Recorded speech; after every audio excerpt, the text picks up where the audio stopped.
Hello everybody, this is Dr. Christopher White and this is lecture number 6, and today we'll be looking at geologic time. Alright, so how do we actually measure geologic time? Well, there's two methods that we use. The first one is relative dating, and that uses the geologic relationships between rock units to determine a sequence of events. So rock layer B sits on top of rock layer A, therefore rock layer B must be younger than rock layer A. Essentially what we're doing is we're putting the rocks in a position in a sequence. So we know, so that sequence will go from oldest at the bottom to youngest at the top. Then the other method we have is numerical dating, and that uses analytical methods to produce a definitive date for a rock, or more accurately a mineral within that rock. And so only numerical dating will actually give you a number. Relative dating doesn't give you a number, it simply says this is the position of this layer of rock within a sequence of rocks. So geologic time should not be considered as regular time, as it's not based on seconds, minutes, hours, etc. Instead, it was initially based on the distribution of rock types, their lithological relationships, and the fossils they contain. So when we look at the geologic timescale, and you see the boundaries between the eras, the eons, the periods, the epochs, and the ages. Essentially, what those boundaries represent is either, the first or last appearance of certain fossils, or the first or last appearance of certain rock types. So those boundaries aren't actually defined by a numerical value. And so that's why geologic time differs from, time in the regular sense. Okay, so let's go all the way back to the beginning and let's think about how humans initially began to think about time. So initial models were based on what's called circular time, or also referred to as eternal return.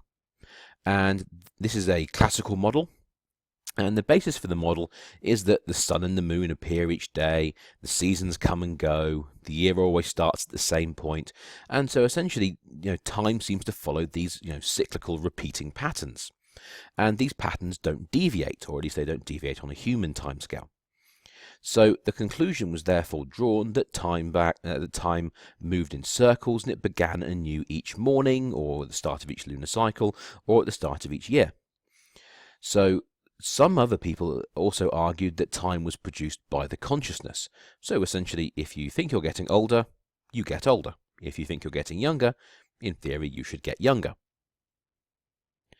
So if everyone is working under the idea that time starts afresh each day, or that time can be controlled by thinking about it, then relative timing cannot exist.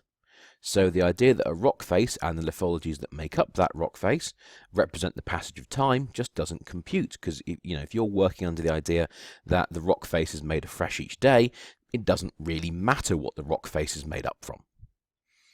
So in the Western world, the idea of linear time didn't begin to take hold until the Christian scholars tried to establish the date of the creation using historical records and genealogies from the Bible. So in some places they had to assume life expectancies for some people who are in the biblical text. So the definitive date was established by James Ussher, who was the Archbishop of Armagh in Ireland, and he declared that God created the earth on Sunday, October the 23rd, 4004 BC. So this became the established date for the creation of the Earth, and it held until the late 18th century to early 19th century. So that means the Earth was about 6,000 years old, and to say otherwise was heresy. And heresy could end you if you committed a heretical act, you could end up in rather serious trouble. So the Earth was very young. Fossils were due to the Great Flood, and the whole thing was sorted, done, finished, over. A quick side note, absolute linear time was defined by Newton in his equations. So essentially he was saying that time is an absolute and constant physical reality. So up until Isaac Newton, we didn't actually think of time in the way that we think of it now. So the problem is humans are a rather inquisitive bunch.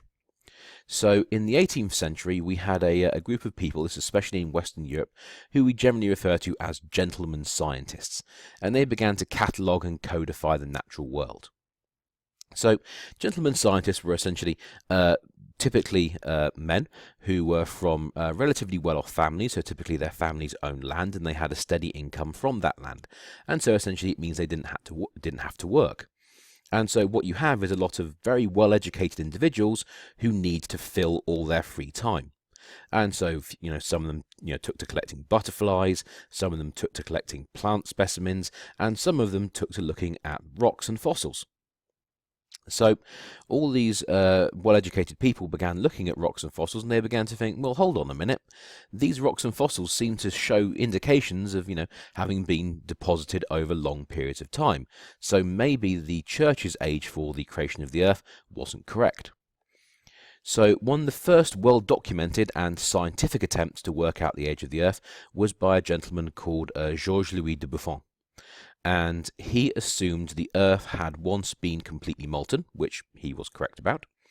And what he did is he melted iron balls of various diameters and timed how long the molten metal took to cool.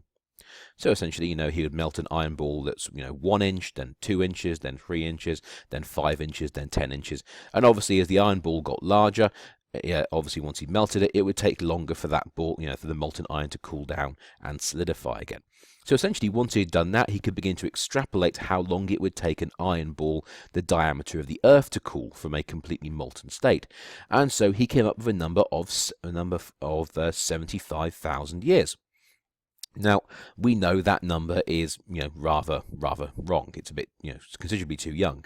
But he was trying to do it in a scientific fashion. So, although his result wasn't correct, he was trying to come up with a scientific mechanism that allowed him to try and work out the age of the Earth.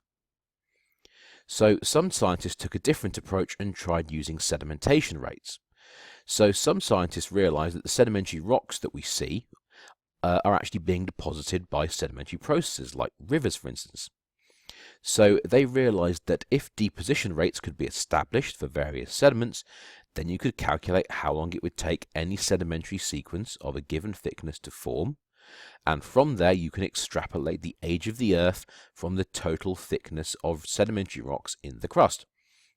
So if you can work out how long each layer of rock in the crust takes to form, well, then all you have to do is add all those values together, and voila, you have a value for the age of the crust, and you can then say that's the age of the Earth. And once again, very logical argument. The problem is that rates of sedimentation can vary widely. So some rivers, for instance, will deposit sediment very, very slowly, and some rivers, like the Ganges, will deposit sediment at absolutely astronomically high rates.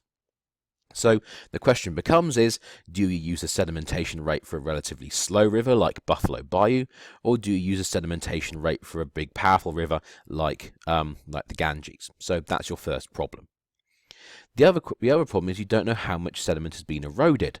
So although sediment's being deposited, sediment is also lost. And so you don't know how much sediment has been lost. So, maybe you have a layer of sedimentary rock that's 1 meter thick, but in reality, you actually lost 2 meters from that layer of rock when it was a sediment. So, you don't have the original thickness of sediment represented by that layer. The next problem is you don't know how thick the sedimentary layers were before they were compacted. In order to take a sediment and turn it into a sedimentary rock, you have to compress the rock. And so that means a sedimentary layer that was 5 meters thick will be squished and will turn into a sediment layer that's 5 meters thick will be squished and will be turned into a sedimentary rock that's 1 meter thick. And of course, they didn't take that into account. And then the other problem is you can't be certain about the total sedimentary rock thickness for the crust. All they could do was that, they only had the capacity to look at the sedimentary rocks that were at the surface of the Earth. Now, we know as geologists that sedimentary rocks go down hundreds of meters under the Earth's surface, but these scientists did not have the capacity to drill down and see those layers. So unfortunately, it means that because you have so many variables involved in this calculation, it means that you're going to end up with quite a large range of numbers. And so estimates using this method range from about 1 million years to 2 billion years old. So once again, the values they're coming up with aren't correct, but they are using scientific logical methods to try and come up with a number.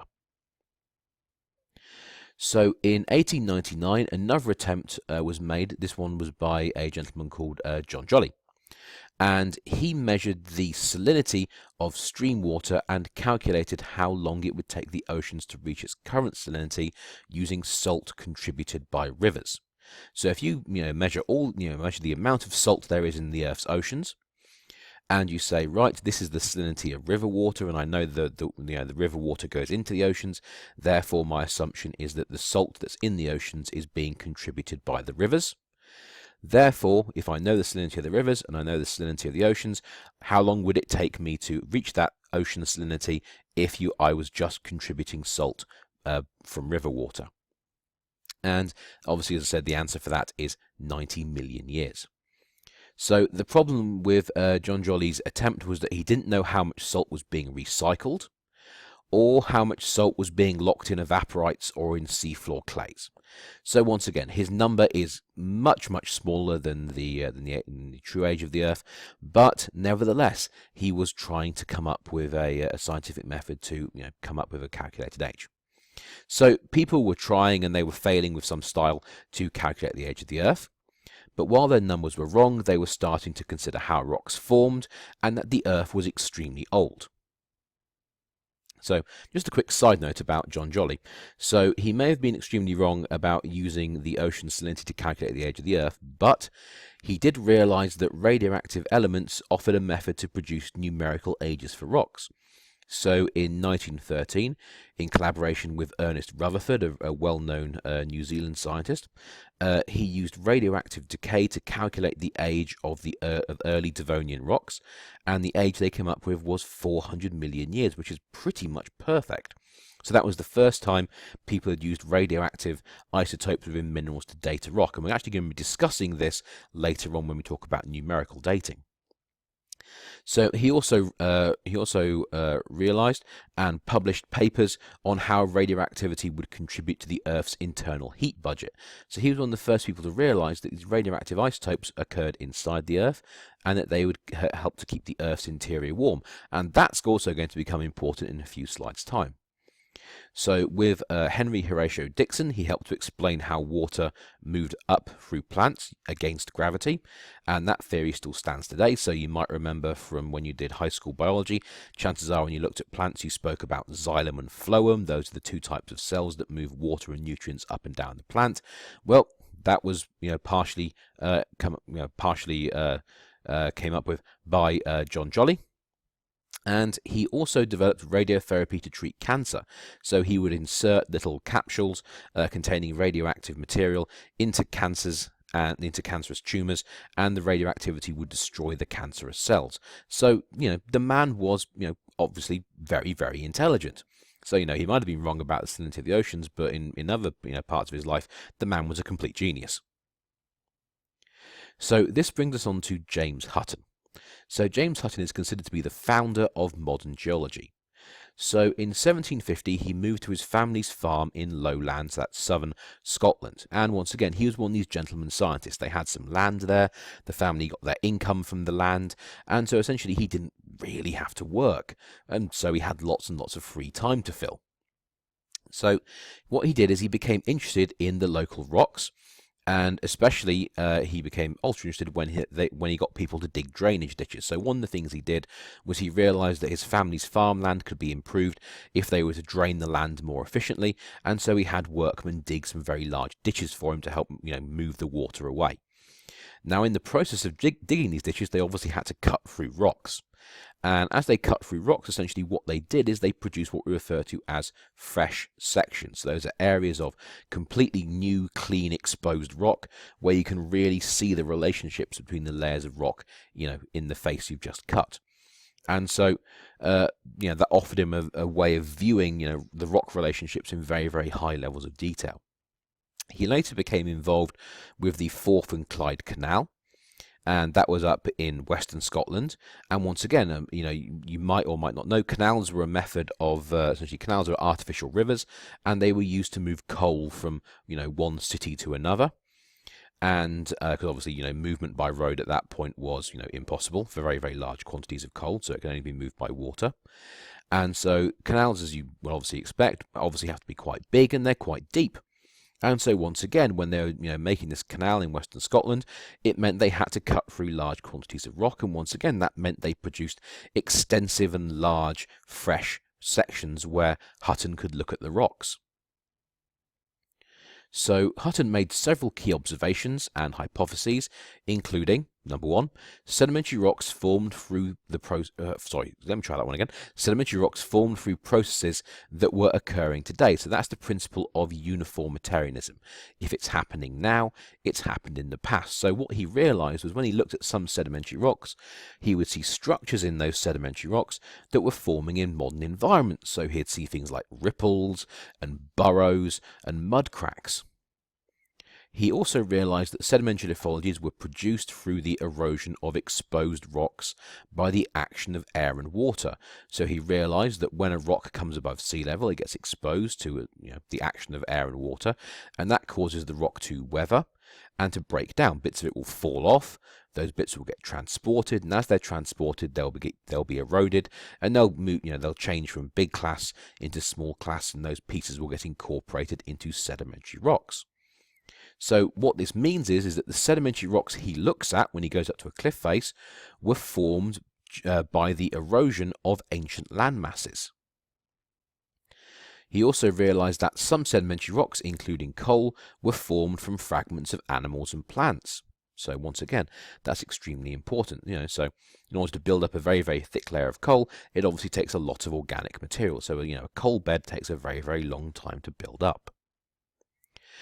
So he realized that sediments must be compacted and lithified to produce rock. So he realized that those people that had been trying to calculate the age of the Earth using the thickness of sedimentary layers had a bit of a problem because they had no idea of how thick the original layer of sediment would have been before it was compacted to form a sedimentary rock. He also realized that once lithified, these sedimentary rocks must be elevated above sea level so that they can be viewed today, and so they can be eroded to form new rocks. So in his model, he assumed that all sedimentary rocks were created underwater, so therefore they had to form below sea level, and therefore for all those rocks to be exposed, they had to be lifted above sea level. So essentially he's realized that, layers of rock are deposited, and then they have to be tectonically moved to get them above sea level. He realized that granites form from liquid rock, so he realized that granites form from magma. And he realized that this magma intruded pre-existing what we refer to as country rocks, the rocks that were there originally. And up until that point, it had been assumed that granites were actually the result of minerals precipitated from water underground. So, quite a big leap there. And he realized that the heat from the interior of the Earth produced these magmas. So he realized that the only way to really melt large quantities of rock was due to the heat of the interior of the Earth. So these are very important observations, and it's clear how they've influenced geologic thinking all the way through to the present day. So these are some of the basic founding principles of modern geology. So what Hutton did is he viewed the Earth as cyclical. So essentially his model says that rocks are eroded. From those eroded rocks you get sediments that are deposited in the sea. The sediments are then lithified, so turn into a sedimentary rock. The resulting rocks are uplifted above sea level, creating new continents, and these continents were eroded, producing new sediments that then go into the sea to produce new layers of rock, etc. So essentially you have this rock cycle. And his method for uplift was thermal expansion caused by the Earth's hot interior. So he said that in some places in the Earth, the mantle underneath the crust got very, very hot, and because it got very, very hot, it became less dense, and that area of mantle would rise, and so it would push up the area of crust directly above it, pushing it above sea level. And that model was referred to as Plutonist.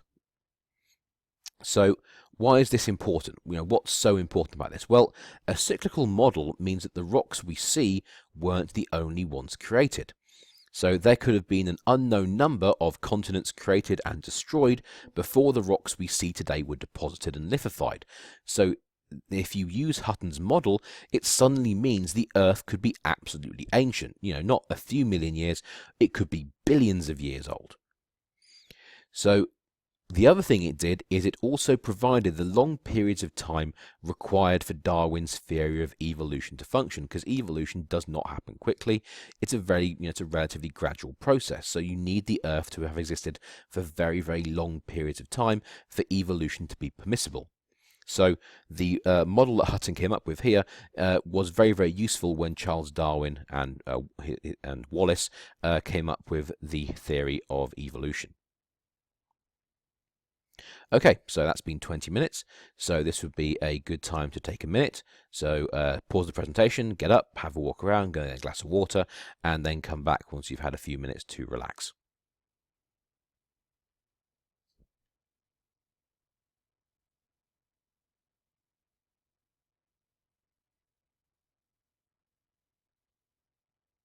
Okay, so when we look at a sequence of sedimentary rocks, or sequence of rocks in general, it begins to become clear that some portions of the sequence are missing. So there is nowhere on the surface of the Earth where you have a complete sequence of rocks. Okay, wherever you go on the Earth, you may have a pretty complete sequence of rocks, but there will always be portions of the rock sequence that aren't there because they've been eroded. So this process of losing rock, now as I said, geologic time is based on rocks and fossils. So if you lose rock from the record, that essentially means you've lost time. So unconformities are the contact between two lithological units. The upper unit is normally younger than the lower unit, and the contact, that's the unconformity, represents a buried erosional surface. And essentially, that can represent a break in the geologic record of millions of years. So in these three diagrams here, you can see the unconformity is marked out by this emboldened line here. And so in most unconformities, the older rocks will be below the unconformity, and the younger rocks will be above the unconformity, in most cases. So when it comes to unconformities, there are three main types. The first one is a disconformity. So in a disconformity, the rocks below the unconformity are horizontally bedded, so they're horizontal. Above the unconformity, the rocks are also horizontal. The unconformity itself, however, undulates. It has topography. Okay. In the case of an angular unconformity, the rocks below the unconformity are tilted, so they're not horizontal. They are at some kind of angle. Above the unconformity, the rocks are horizontally bedded. And once again, the contact between the two, the unconformity, is this undulating surface. Now, in both of these two cases here, disconformities and angular unconformities, what we're looking at is a situation like we have now. So at the moment, the United States is pretty much as exposed as it can possibly be. Okay, so the vast majority of the continental crust that makes up the United States is currently above sea level. And so that means at this moment in time, the United States is one massive factory for making sediments through erosion. And as all the rocks on the surface are eroded, we are losing time from a geologic point of view. So if you imagine this is the modern surface of the United States, going all the way from the west coast, all the way from Seattle over here, all the way over to Boston over here. And so we have this giant unconformity going from one side of the United States to the other, where erosion is actively going on, and so we're losing rock. And so at some point, let's say the United States goes back below sea level, and we have sediments deposited over the top. Well, clearly between this layer of rock here and this layer of rock here, we're going to have a period of lost time, aren't we? And so that goes for disconformities and angular unconformities. Now, nonconformities are slightly different. A nonconformity is when we have the contact between a body of igneous or metamorphic rock and sedimentary rocks. So essentially the contact between the igneous or metamorphic rock and the sedimentary rocks, that interface between the two is considered to be the nonconformity. Now there is a fourth type of unconformity which is referred to as a paraconformity. Now paraconformities are rather difficult to see. So in a paraconformity, the rocks below the unconformity are horizontally bedded. Above the unconformity, the rocks are horizontally bedded. Now, you can see it here, I'm pointing to a disconformity. Now in disconformity, the unconformity itself is undulating, it has topography. In the case of a paraconformity, the rocks below are horizontally bedded.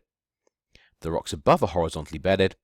The unconformity itself is also horizontal. It's completely flat. And so that means that paraconformities are extremely difficult to see because it looks like that looks just like a bedding plane between two layers of rock. So the only way you can tell there's a paraconformity there is if you can date this layer of rock here, this layer of rock here, and then when you date them, you'll suddenly realize that maybe, let's say, you've got 2 million years missing, at which point you realize that this contact here must be an unconformity. So Hutton was the first to explain unconformities. He was the first to realize that unconformities represent erosional surfaces and lost periods of time. So up until unconformities have been explained using what's referred to as the Neptunist theory, and that says that the unconformities represented the land surface at the time of the Great Flood. So the unconformity represented the land surface, and any sedimentary rocks or sediments above the unconformity represented material that was deposited during the Great Flood. So Hutton realized that these unconformities actually represented periods of uplift and erosion before new horizontally bedded sediments were deposited on top. So he interpreted the angular unconformity at Decay Point in Scotland as having formed due to the erosion of sediments tilted during mountain building. So here is Decay Point. It's in northeastern Scotland. If you ever get the opportunity to go there, dress warm, because it's a very exposed area and the wind comes whipping off the sea with quite a bit of force. But nevertheless, here we go. So if we look at the Decay Point unconformity, I didn't draw a line there, but the Decay Point unconformity is coming up through here. Okay, so that's the approximate path of it. And so what you'll notice is below the unconformity, we have these rocks here. And you can see that these rocks are vertically bedded, so the layering in the rock is pointing almost straight up. Now above the unconformity, remember the unconformity is coming along here, the rocks above the unconformity are horizontally bedded. So you can see these layers of the portion of rocks below the unconformity and the portion of rocks above the unconformity are angled significantly differently. So what we have here is a angular unconformity. So what does this actually mean? Well, what Hutton realized was that these layers of sediments here, well, they would have initially been deposited as nice horizontal sheets. And so that means that obviously these rocks have to have been tilted after they were lithified. And so he realized that the process of actually tilting these rocks was likely to have occurred when the rocks were being pushed up above sea level so that they could be eroded. Now, once he realized that the rocks had been pushed above sea level, he realized that this surface here has to have represented the surface of the Earth at some point in the past, and any rock that was above this unconformity has been eroded away and lost. Then he realized that clearly this area with this vertical sequence of rocks must have probably dropped down below sea level, and it's had sediment deposited over the top in the form of nice horizontal layers. So by looking just at this one point, he's not only begun to define what unconformity actually is, he's also been able to show that rocks have to be uplifted and tilted in order to get them above sea level so they can be eroded. So it's a very important location for geology. So now we have some idea the Earth was formed a long, long time ago. So in 1866, someone threw a spanner in the works, and that person was a gentleman called Lord Kelvin, who you'll know from the Kelvin temperature scale.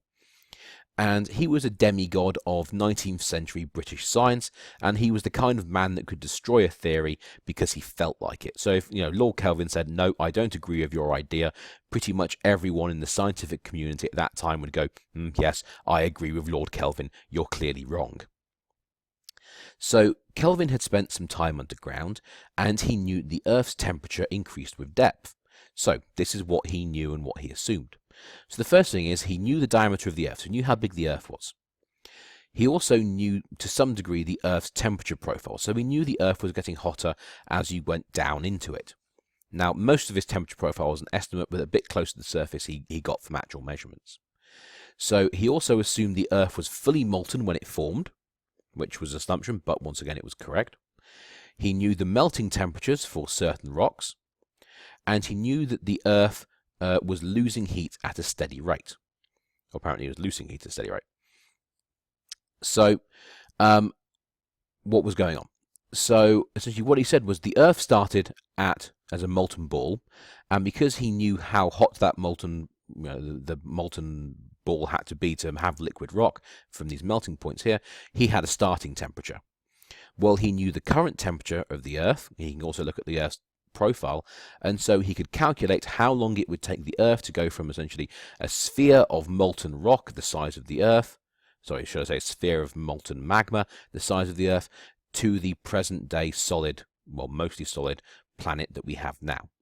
And so when he did that calculation, he calculated the Earth was between 20 and 400 million years old. So, still pretty old, but, well, that's, not really that old in the grand scale of things. So this broad range here represents the uncertainties about the average temperature increase at depth and the melting points of certain rocks. So he had to make several assumptions, and because he had to make several assumptions, it means he had quite a broad spread when it came to calculating the answers. So Kelvin's calculated age did serious damage to the unlimited time frame required for uniformitarian geology and Darwinian evolution. So essentially he was saying, no, the Earth is only, and he tended to try and stick to the lower end of the scale, this 20 million year age here. So he was saying, well, no, the Earth isn't actually that old. Hutton's ideas of continents rising, being eroded, sediments being deposited, producing new continents, and there being several cycles of this process, not enough time for that to happen. So Hutton's wrong. And if Hutton's wrong, well, that means that Darwinian evolution is also not going to function correctly. So all of a sudden, we have a real problem. So Kelvin campaigned for what he referred to as his young Earth model and against uniformitarian geology and evolution for 40 years based on these calculations that he did. So he did, however, lack one piece of information, and that's radioactive heat. So he didn't realize that inside the Earth there are all these radioactive isotopes that's helping to keep the interior of the Earth warm. Now, radioactivity didn't really become known and fully understood until the late 19th century. And in the early 20th century, one John Joly, here he is again, took the sword to Lord Kelvin's model by proposing that the radioactivity from the radioactive isotopes inside the Earth were important in actually keeping the Earth's internal heat budget up, and so they helped to keep the interior of the Earth warm. And so this meant the Earth could be a lot older than Lord Kelvin had calculated. And so essentially that's it. Once John Joly puts that forward, radioactivity saved the day, John Joly walks off stage and drops the mic. So modern uniformitarianism. So over the past 200 years, we've managed to collect a serious amount of data and produce numerous models and theories when it comes to geologic processes.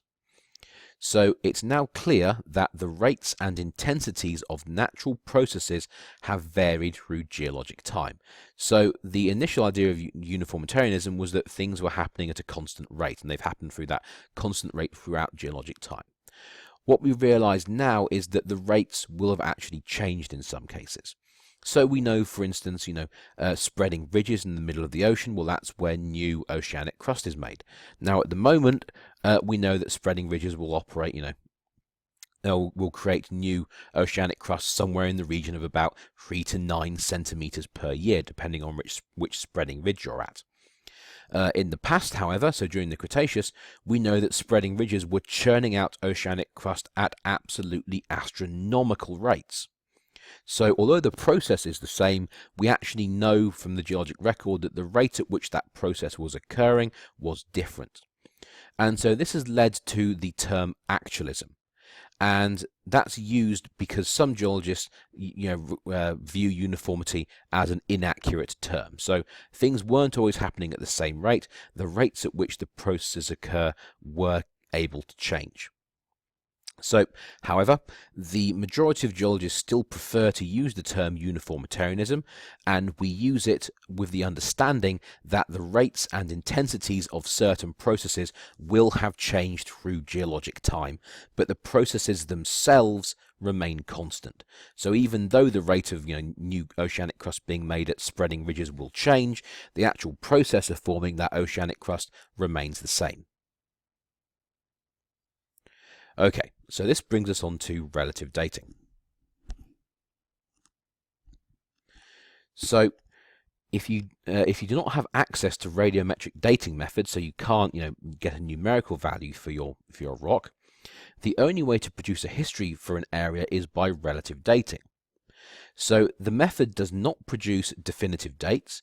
Instead, all you can say is that rock A is younger than rock B and that rock C is older than rocks A and B. So you're essentially producing a sequence of rocks which you put in order based on their age. And this method allowed geologists to interpret geological history and develop what's referred to as the relative timescale. So there are 7 principles used in relative dating: superposition, original horizontality, lateral continuity, cross-cutting relationships, inclusions, baked contacts and zones, and fossil succession, also sometimes referred to as faunal succession.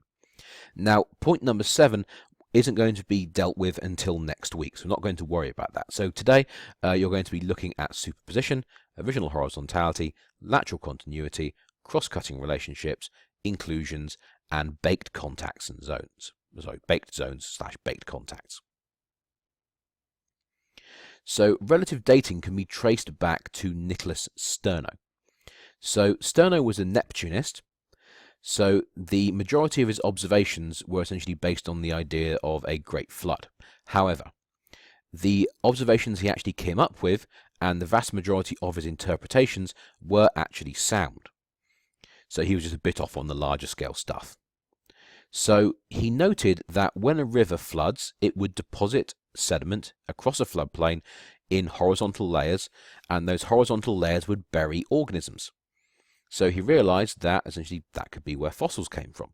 He also realized that because you were producing these nice horizontal layers, he suddenly came to the realization that sediments were deposited as horizontal sheets. He then realized that subsequent floods would deposit new layers of sediment over the top of older layers of sediment. So they would essentially superimpose themselves over the top of the older layers of sediment. So he then realized that if you then lithified this stack of sediments, then essentially you would retain the sedimentary layers in the rocks that were formed. So he therefore realized that when you see a sequence of sedimentary rocks, in 90% of cases, the sedimentary rock at the base of the sequence will be the oldest, and the sedimentary rock at the top of the sequence will be the youngest. So essentially, that is the principle of superposition. If you see a sequence of sedimentary rocks, chances are the rock at the bottom of the sequence is the oldest, the rock at the top of the sequence is the youngest. And it's the most basic concept of relative stratigraphy. So it's especially important when you are tying fossils together across large distances, because that means if you have a rock at the bottom, so let's say rock A, and that has a fossil in it, well, you know rock A is probably the oldest because it's at the bottom of the sequence. That means any fossils in rock A must also be the oldest. And at the top of the sequence you have rock Z. Well, rock Z is at the top of the sequence, therefore superposition says it must be the youngest. Therefore any fossils in layer Z must therefore also be the youngest fossils. So Sterno also noted that sedimentary particles settle out from floodwaters under gravity, and he realized that sediments were deposited as horizontal layers. So this is the next observation that he made. This is the principle of original horizontality. Sedimentary rocks were, well, the sediments that make sedimentary rocks were initially deposited as horizontal layers. It therefore means that if you see a sequence of rocks like this one down here, which are not nice horizontal sheets, then it means they must have been tilted after the sediment has been turned into a rock. So initially these layers of sediment here were nice horizontal layers like these layers above at the top, but once the horizontal layers had been turned into rock, that sequence of rocks was then folded and deformed, as you can see there. So that means any tilting must have occurred after lithification, after the sediment was turned into a rock. The final thing that Sterno noted was that sedimentary layers would continue in all directions until the layer thins and pinches out or terminates against the margin of a basin. So once again, if you imagine a river flooding, well, the flood water leaves the river, and obviously the water continues for a long distance, and as it moves across the the surface of the Earth, it will deposit sediment as it goes. Now, eventually, the river water is going to run out of sediment to deposit. So what you'll notice is as you move, as you follow a layer of sediment deposited by something like a flood, the layer will steadily get thinner and thinner and thinner, and then eventually it will just disappear. And in geology, this process of a layer getting thinner and thinner and thinner, and then eventually disappearing, is referred to as pinching out. So if we look at this diagram here, we can see here's a layer of sedimentary rock, and we can see it continuing laterally until eventually the layer gets thinner, thinner, thinner, and then it eventually pinches out and disappears. The other thing a layer of sediment can do is that it can continue horizontally until it terminates against the edge of a basin, some kind of vertical surface, like, let's say, a levee along the bank of a river, or maybe I can't remember the right term now, or maybe, let's say, some kind of hill, something like that. So in this case, we can see here's our basin. So this is a depression that's filled with water and filled with sediment, and you can see the layers of sedimentary rock within it here. And you can see the layers of sedimentary rock. They're marked out by this blue line. Well, they continue all the way across the basin until they hit the basin edge, at which point they obviously can't go any further. So what Sterno said was that sedimentary rocks would continue. So should I say a layer of sediment will be deposited in all directions until the layer thins and pinches out or terminates against a basin margin. And that's referred to as the principle of lateral continuity. Okay, so that's been 40 minutes. So once again, time to pause the video, get up, have a walk around, get a glass of water, take a couple of minutes to get your head straight, and then come back.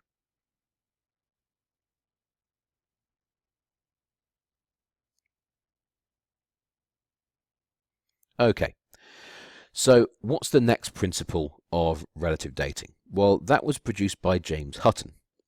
And James Hutton, and using his observations, realized that the relationship between plutonic rocks, so that's igneous rocks, and the country rocks and faults, and faulting in the country rocks provided the fourth principle.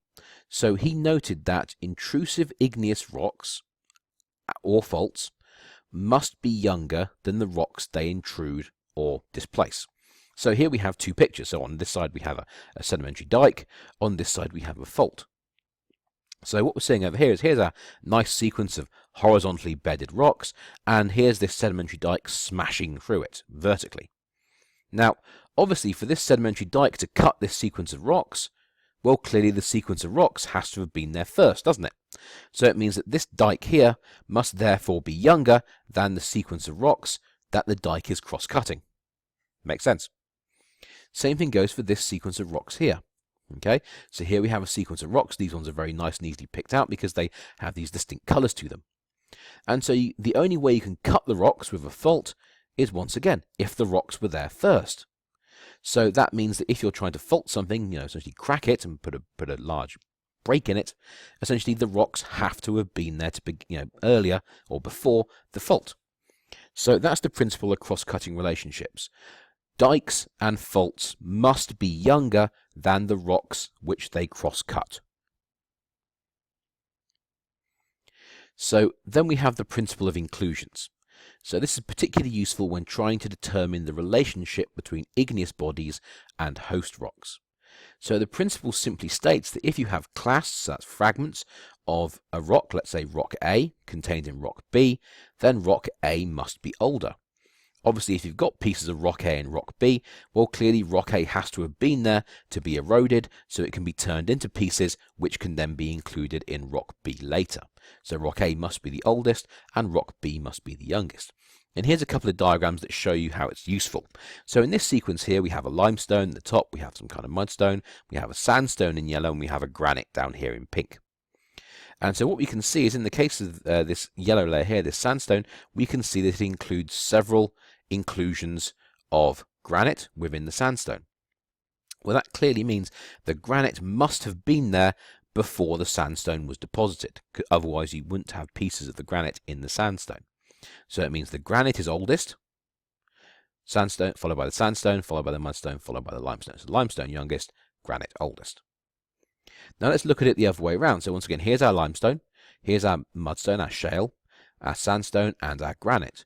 Well, in this instance, we can see we have pieces of the sandstone within the granite. So what this is telling us is it's telling us, well, the sandstone was clearly there first, and then the granite went and intruded the sandstone, and bits of the sandstone fell off into the granite. And we can see those bits that fell off as the inclusions within the granite. So by looking at the inclusions, we can clearly tell which rock was oldest and which rock was youngest. So in this case, this is the oldest, this is the youngest. In this instance, this is the oldest, this is the youngest. So that's the principle of inclusions. So the principle of inclusions is especially useful when it's also combined with the principle of baked zones or baked contacts. So in the case of baked zones and contact zones, what we have is a situation where when magma intrudes a rock, so let's say when magma intrudes any kind of sedimentary rock, it's going to heat up that sedimentary rock. Well, when it heats up that sedimentary rock, it's going to cause the sedimentary rock to change. And so I'm actually just going to skip to the next slide here. So here we go. So here's a sequence of rocks, and you can see you have this thick, dark line cutting through it. So that's a sill, okay? So that's when you've had a sheet of magma injected horizontally, okay, parallel to the layering in a sequence of rocks. The layering is running from left to right here. So this has just been injected along the layering between rocks in the sequence. Now what you can see is when you look along the edge of this sill here, you can see these areas either side here and here are slightly whiter than the rest of the rock sequence. So this change in colour is caused by the heat that's coming off the sill. It's baking the rock that it's in contact with, and because it's heating up the rock that it's in contact with, it causes the minerals in that rock to change, and therefore it gives the rock a slightly different colour. We can see the same thing here. So here we have a sandstone, which has got this, kind of yellow tan color to it. And above it here we have an igneous rock. And the contact between the igneous rock, which would have been liquid magma at one point, so it would have been very, very hot, and the sandstone that would have been comparatively cold. Well, the heat from the igneous rock here has heated up the sandstone below, and it's caused this red staining here, this contact zone, which is produced by the heating. Once again, the change in colour is the result of the heat coming off the igneous body, heating up the rock that it's in contact with.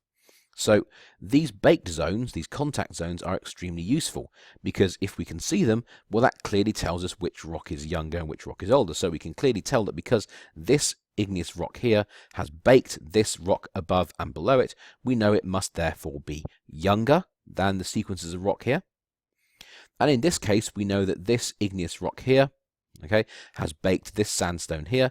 Therefore, we know this sandstone has to have been there first in order for it to be baked when this igneous rock came in contact with it. So the sandstone has to be the oldest rock, and this igneous rock here has to be the youngest rock. So that's the basis of the principle of baked contacts or contact zones. So why is it most useful? Well, it's useful if we're trying to distinguish between a sill and a lava flow. So when we look at a sequence of rocks like this, imagine these baked zones weren't there. Okay, so you just had a sequence of rocks, and as part of that sequence of sedimentary rocks, you have this big, thick layer of igneous rock coming across like that. Okay, so the question is this sequence of rocks deposited, and then this igneous rock represents a lava flow, essentially a lava flow moving across the surface of the Earth, and then these rocks were then deposited over the top of that lava flow? Or was this whole sequence of rocks deposited, and then the magma was injected as a sill horizontally later? So if you just look, if you didn't have the baked zones, you wouldn't be able to tell, but because we have the baked zones, we can work it out. So in this model here, what do we see? So this model here essentially is the model we have for a lava flow. So when we have a lava flow coming out onto the surface of the Earth, well, above the lava flow, we only have air, so there's clearly nothing there for it to bake. So the only thing the heat from the lava flow can bake are the rocks directly below it. So when we see a lava flow in a sequence of rocks, we'll see the bottom of the lava flow has a baked contact, but the upper edge of the lava flow does not have a baked contact because there was nothing there for it to bake in the first place. So that means that when we look at it like this, we'll see a baked zone along the bottom of the rock here. but we will not see a baked zone along the top because there was no rock there to be baked. Also, when we look at the lava flow, number 3 here, we might see inclusions of number 2 that have been included in the lava flow, and we might see inclusions of rock number 3 in rock layer number 4, which was deposited after the lava flow. So there might be inclusions of rock 3 in rock 4. And so this is what we can see here. So here's our sandstone, here's our baked contact, and here's our lava flow coming across the top. And so the lava flow that's come across the top has gone and baked the rocks directly below it. But because there was nothing above it, there was nothing for it to bake. So there's no baked zone on the upper edge of this lava flow. We can also see that if you look, the bottom of this lava flow is rather chunky and blocky. And that's because as the lava flow has been moving over this layer of sandstone, it's been pulling off pieces of the sandstone and incorporating them into the lava flow. So what we have here is we have pieces of the sandstone included within the lava flow. So we have pieces of essentially the layer below included within the lava flow. But the lava flow does not include any pieces of the rock that is deposited over the top of it. So therefore we know the lava flow must have been there first, and then the layer of rock above it was deposited afterwards. So that's how you can identify a lava flow. So then we have a sill.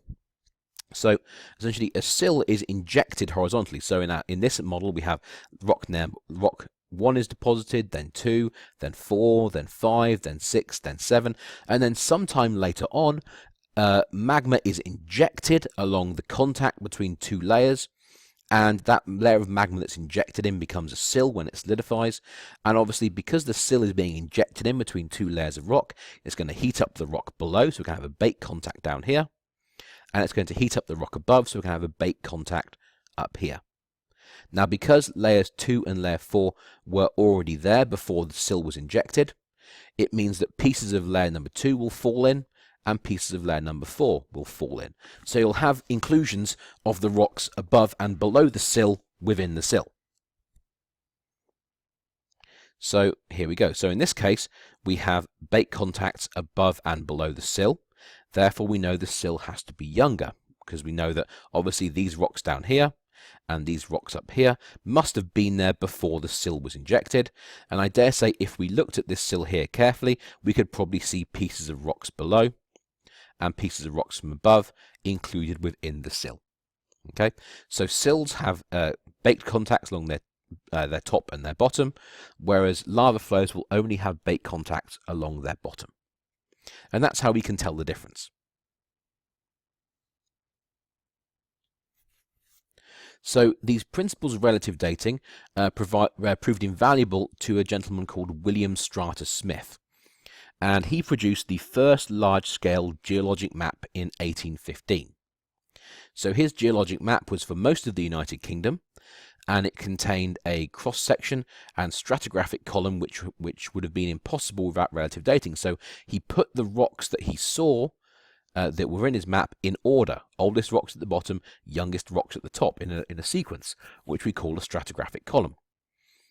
We should note that an American called William McClure had produced a geologic map of the US East Coast earlier, about 5 years before Smith, in fact. But I've got to be honest, the William McClure geologic map is pretty rubbish. So here it is, and you can quite clearly see he's got only 5 different rock types for the entirety of the east coast of the United States. And he hasn't really made much effort to actually name them. Some of them are named the primary unit, some of them are named the secondary unit, some of them are simply named, alluvium. So I'm afraid as geologic maps go, it's pretty horrendous. It's pretty terrible. In contrast, this is the William Smith geologic map. So you can see what Smith's done is he's gone over the entirety of England, so there's Wales and southern Scotland here. And he's mapped the rocks he's seen as he goes, and he's given each rock type an individual colour. And because he can work out the relative relationship, which rocks are at the bottom, which rocks are at the top, it's allowed him to put the rocks into a stratigraphic sequence, and the stratigraphic column is colour coded to the rocks on his map. Okay, so you can work out, for instance, let's say, this yellow layer here, this kind of orange top, well, that's this layer here, and you can work out, therefore that's where it sits in the sequence, therefore all these rocks below it must be older, and all these rocks above it must be younger. Now also, because he knows the relative relationship, it also allows him to put the rocks into this. This is what we refer to as a cross-section. Now, it is a very crude cross-section, but it is a cross-section nonetheless. You can see it actually on the map here. And essentially, by doing this, it allows him to work out the sequence of the rocks, and it also shows their lithological relationships, essentially how they lay one on top of another, and it also shows you the angles at which they are tilted relative to one another, and the direction in which they're tilted, which is another important observation which he added to his map. And just to show you just how good this geologic map actually is, it's actually extraordinarily similar to the modern British Geological Survey map for the United Kingdom. So this map is extremely accurate and covers a very, very large area. In the case of William McClure's map, yes, it covers an extremely large area, but it's extremely coarse, so there really isn't much information to be gleaned from it. In the case of William Smith's map, you can quite clearly see there is a lot of information there to work with. And if you remind me during the lab portion of this class, I will tell you about the life of William Strata Smith, because it was rather interesting. Okay, so this brings us on to numerical dating. So numerical dating uses radioactive isotopes within minerals to date rocks. So we're not actually dating the rocks themselves, we're dating some minerals within the rocks. So in this case, this is a scanning electron microscope image of a mineral called zircon. And zircon is one of a few minerals that we can use to date rocks. Okay, so the majority of the 92 naturally occurring elements are stable. However, a few elements are naturally radioactive, and you've probably heard of these. You've got uranium, thorium, radium, radon, etc. So some elements also have radioactive isotopes. So some elements on the whole will be stable and not radioactive, but they might have isotopes of that element that are radioactive. So an element is defined by the number of protons in the atom's nucleus. So if you have 11 protons in the nucleus, you have sodium. If you have 79 protons in the nucleus, you have gold. If you have 92 protons in the nucleus, you have uranium. So each isotope of uranium will have 92 protons in its nucleus. That never changes. If the number of protons changes, it's a different element. So this is referred to as the proton number. So each element will have a distinct proton number, and the protons are commonly referred to by the notation Z. So then we have the atomic mass. So the atomic mass is the combined number of protons and neutrons in an element's nucleus. So it's essentially Z, the amount of protons, plus N, the amount of neutrons in the nucleus. And that will give you a number. So an isotope essentially is when you have atoms that have the same number of protons, so they are the same element, but the number of neutrons is different. So that means you have different atomic masses. The number of protons stays the same, but the number of neutrons changes. So we can see that here. This is potassium. So here we have potassium 39, potassium 41, and potassium 40. So they're all potassium. So the number of protons has to be the same for each of these isotopes. However, the number of neutrons is changing, and that's why we get these different atomic masses.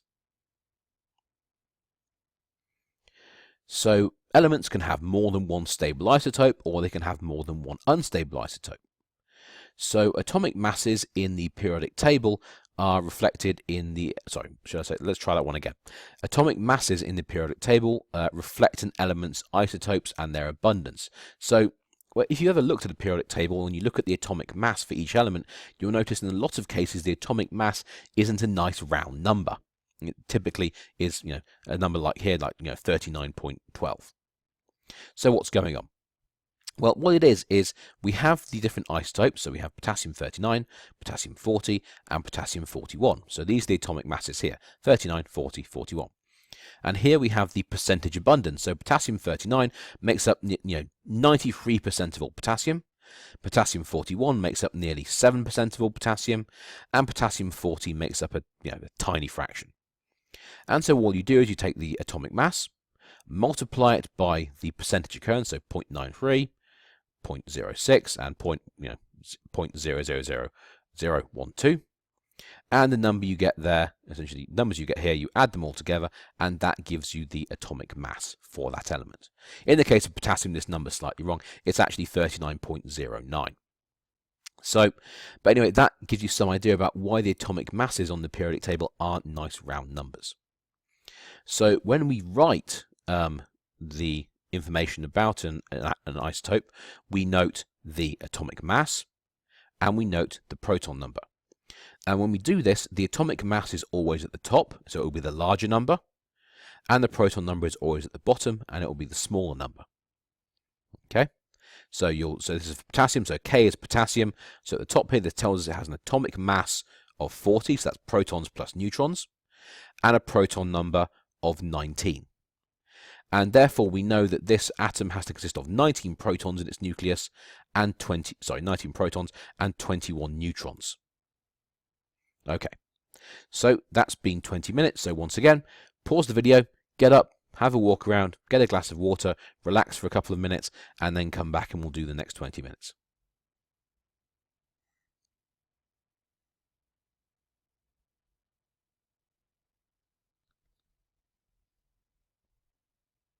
Okay, so the next question is if you do have one of these isotopes that is naturally unstable, why and how does it decay?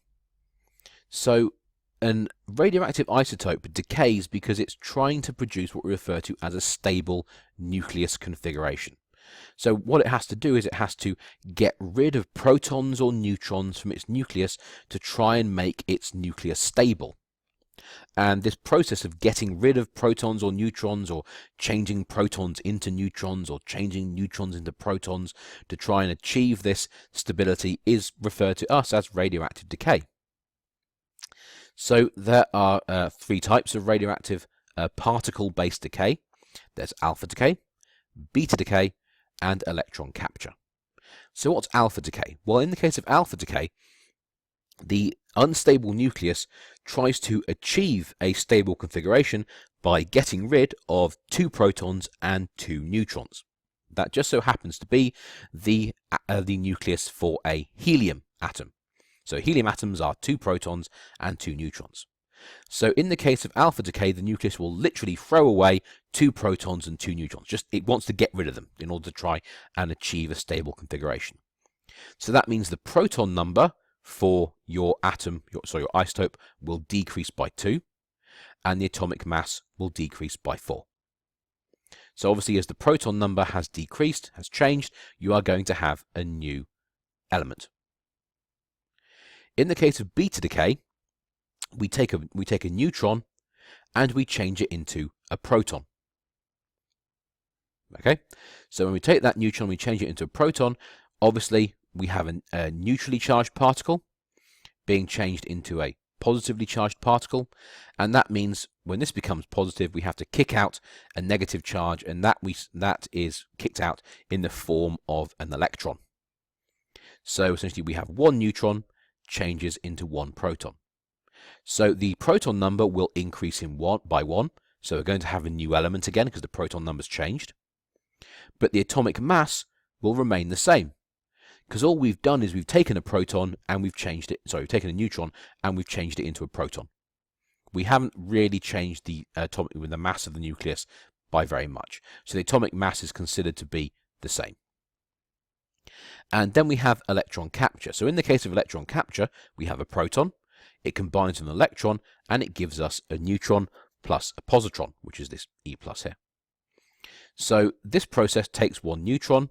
And it takes 1 proton, and it changes it into 1 neutron.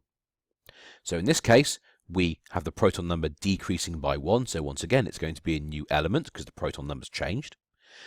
And just like beta decay, because all we've done is we've changed a proton into a neutron, we haven't actually changed the mass of the isotope that much, so the atomic mass doesn't actually change.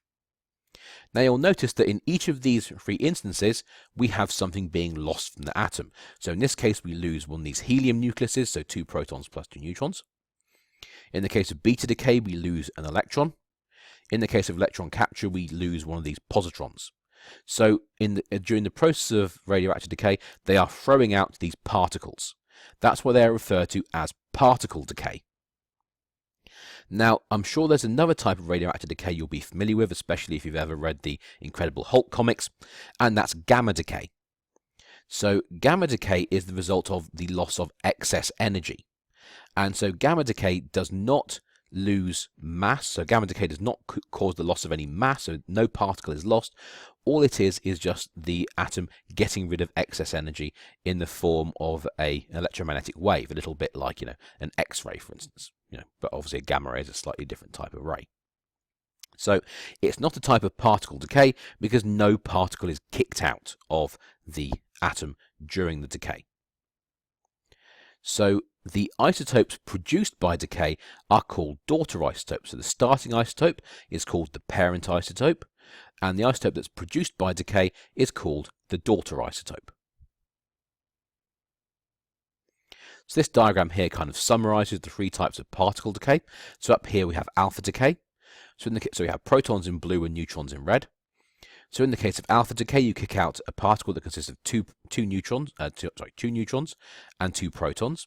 So it has an atomic mass of 4, 1, 2, 3, 4, and it has a proton number of 2. So you have 2 fewer protons in your nucleus, and you lose an atomic, your atomic mass decreases by 4 during alpha decay. In the case of beta decay, you take a neutron and you change it into a proton, and you lose an electron as part of that process. So in this case, the proton number has increased by 1 because we've changed a neutron into a proton, but the atomic mass does not change. In the case of electron capture, we have a proton combining with an electron to give us a neutron. So in that instance, the proton number has decreased by 1 because we've lost a proton. But once again, the atomic mass does not change because all we've done is change a proton into a neutron, so there's practically no change in the atomic mass. So the next question is well, why are some isotopes stable and why are some isotopes unstable? So atomic nuclei are a balancing act between 2 forces. There's the strong nuclear force that holds the nucleus together, and there's the electrostatic repulsion between the protons that wants to pull the atom apart, or should I say the nucleus apart. So the strong nuclear force is attractive, so it's like gravity. So it wants to keep pulling the protons and neutrons in the nucleus into a smaller and smaller and smaller space. It wants to keep pulling them into a tighter and tighter sphere. However, it is so strong that it would pull the neutrons and protons into an ever-decreasing space if it could. As this doesn't happen, it means that there has to be a magic point where you pull the protons and the neutrons so close together that they actually begin to repel each other. So that stops the nucleus, being pulled into a smaller and smaller space. So there's also electrostatic repulsion. So if you imagine taking the negative end of 2 bar magnets and trying to push them together, well, I'm sure you know, if you try and push the 2 negative ends of bar magnets together, they repel each other, don't they? So that's the kind of situation we have with protons. Now, in the case of the protons, it's like pushing the 2 positive ends towards each other. When you push a proton towards a proton, they both have a positive charge, and so when they get close enough, they'll begin to repel each other. And so that's the balancing act you have in your nucleus. The strong nuclear force is trying to pull the nucleus into an ever smaller space, whilst the electrostatic repulsion between the protons is trying to push the protons further apart. And so your nucleus has to be very, very carefully balanced, or things are going to start going wrong. So this balance between the two is called the nuclear binding energy, and that's defined as the amount of energy required to disassemble the nucleus. So once you exceed the nuclear binding energy, the nucleus will naturally start to fall to pieces. So an atomic nucleus becomes unstable once the binding energy is exceeded, as I just said. So if a nucleus breaks down, we refer to it as radioactive decay. So elements containing up to 20 protons, that's from hydrogen to calcium, have a proton ratio of 1 to 1. So for every proton in the nucleus, you have 1 neutron. From 20 protons to 83 neutrons, so that's from scandium to bismuth, you have a ratio of, for every 1 proton, you have to have 1.5 neutrons. And so the extra neutrons are required to overcome the repulsive forces caused by the increased number of protons. So as the number of protons goes up, you have to have more neutrons to pack in between them to stop the protons repelling each other. And so that means that, as I just said, once you have more than 21 protons, you need to add more and more and more neutrons to make sure this repulsive force doesn't become too strong. Because if the repulsive force becomes too strong, it's going to start pulling the nucleus apart. Proton number in excess of 84 is unstable, and those elements will naturally be radioactive. So the proton to neutron ratio is important when you consider the stability of a nucleus. So if the nucleus is proton rich, it will be unstable due to the excessive repulsive force. If you have too many protons, well, those protons are going to be pushing each other away. And so your nucleus is going to be unstable because it's going to have too much of this repulsive force trying to rip the nucleus apart. In contrast, if your nucleus is too rich in neutrons, it means that you'll have so many neutrons that the protons won't be repelling each other very, very well. And so that means this strong nuclear force will be dominant, and it will be trying to pull the nucleus into an ever smaller and smaller space. And once again, once the nucleus gets pulled into too small a space, it's going to become naturally unstable. And so that's why you have to have just the right amount of protons and neutrons to keep the nucleus balanced. And if you don't have that incorrect ratio, well, the nucleus is going to be naturally unstable, and it's going to want to try to achieve that stable configuration. So this diagram here kind of shows you what's going on. So each of these squares represents isotopes. Okay, so we have the number of protons here on the x-axis, and the number of neutrons here on the y-axis. Now these black squares here represent stable nuclei. Okay, so these are elements, isotopes that will not naturally decay. Okay, they're stable. Once you go above this line, you go into this blue field here, and these are nuclei that will decay through beta decay. So that's when you take a neutron and you change it into a proton.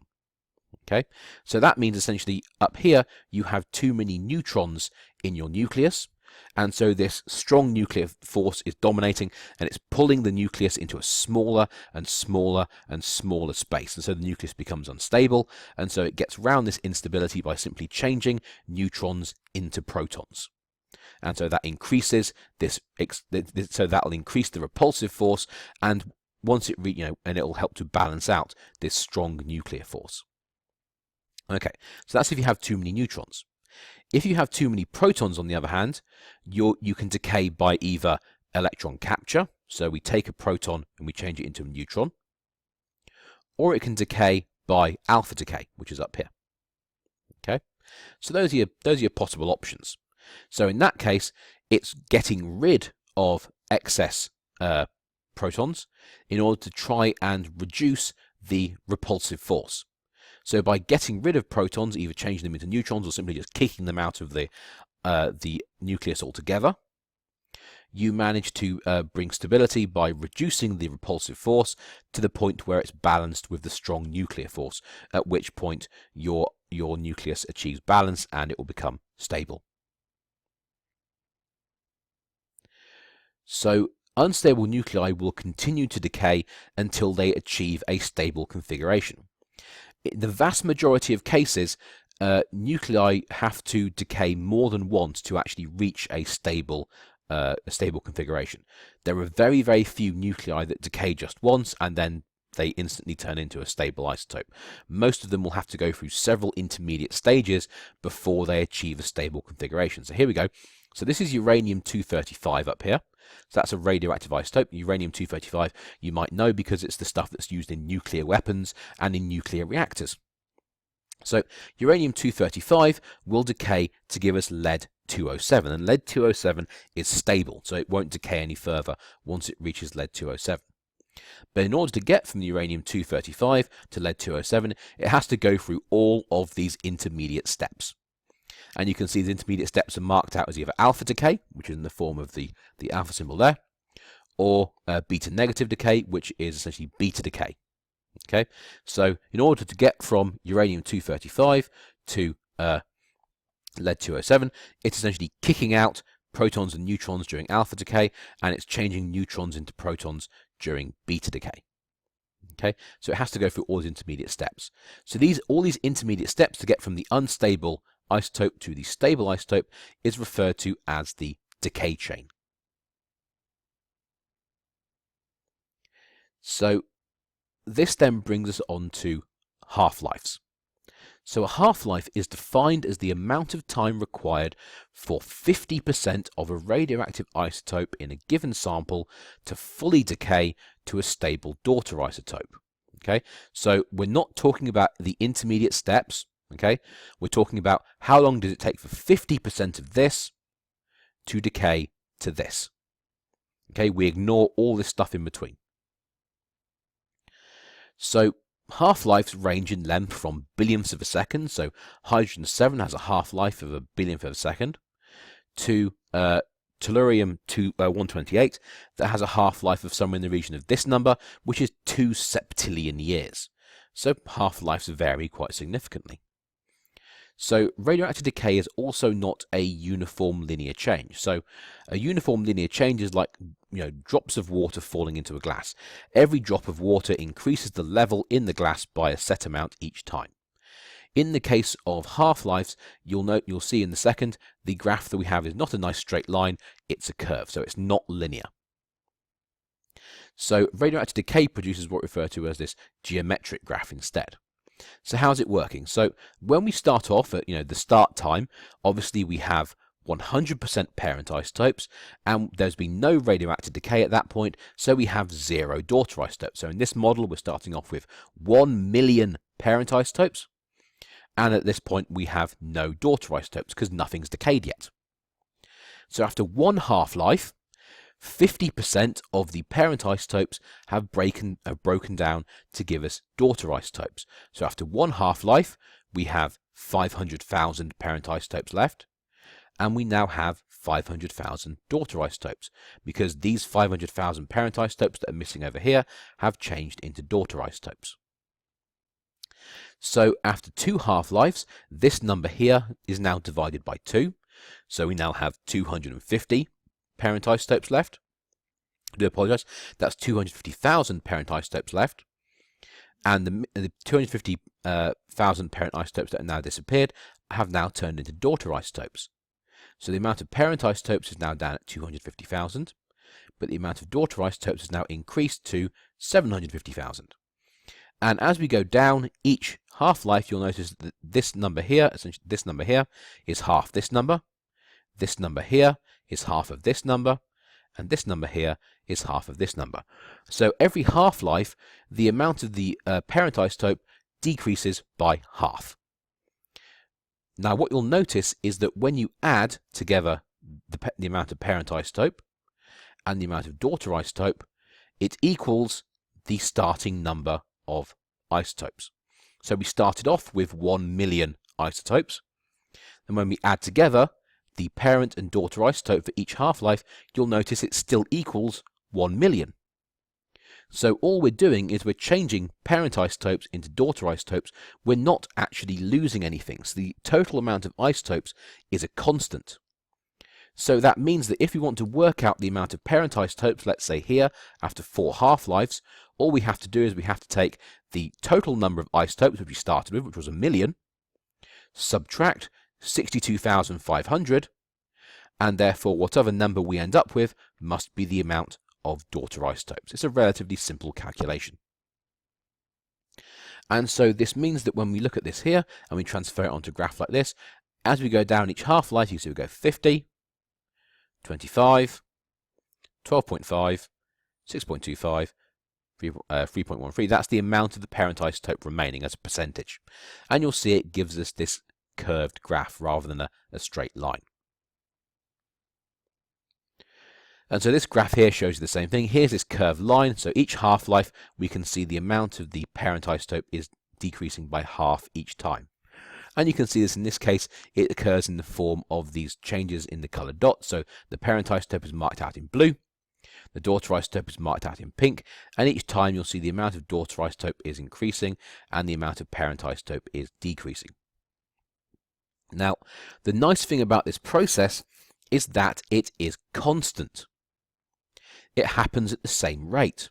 So every second, let's just say for argument's sake, every second one isotope of the parent isotope decays to the daughter isotope. So it's literally like a clock. It's going click, click, click, click, click. And so if we know the amount of the isotope that we started with, and we can measure the amount of parent and daughter isotope we have at any given time, well, it's very, very simple to calculate the age of a mineral because the change is constant. And we're going to, and as part of today's lab, we'll actually look at how you do that. So it's been 20 minutes again. So this is a good time to stop for a second.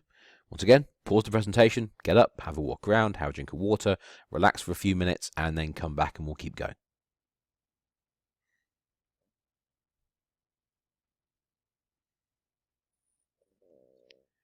Okay, so some of you might have heard Rupert snoring in the background. I do apologise for that. What can I say? My dog likes to snore. Right, so these graphs here show you some of the classic parent-daughter isotope relationships and show you some of the half-life. So typically when we date minerals, we tend to use some of these relationships. So uranium-238 decays to lead-206, uranium-235 decays to lead-207, thorium-232 decays to lead-208, rubidium-87 decays to strontium-87, potassium-40 decays to argon-40. And over here you can see a list of minerals that we can use with these parent-daughter relationships to actually date the mineral. And here you can see the half-life. So in the case of uranium-238 and lead-206, we can use the mineral zircon or uraninite to date rocks, and it has a half-life of 4.5 billion years. So it means that only recently, in terms of geologic time, half of the uranium-238 the Earth originally started with has changed into lead-206 because the Earth is 4.56 billion years. So the Earth has just gone through its first half-life with respect to uranium-238. In the case of uranium-235, it has a half-life of 704 million years. In the case of thorium-232, it has a half-life of 14 billion years. So the universe is about 13.8 billion years old. So we're just coming up on the first half-life for uranium-232. In the case of rubidium-87 to strontium-87, the half-life is 48 billion years. So we're nowhere near that half-life yet. And in the case of potassium-40 to argon-40, the half-life is around 1.3 billion years. So we can use these decays to essentially date rocks because, once again, it happens at a constant rate, just like seconds ticking by. So the next question is what minerals do we use for dating? So what we want is a mineral that will allow the radioactive element into the crystal, but not the daughter isotope.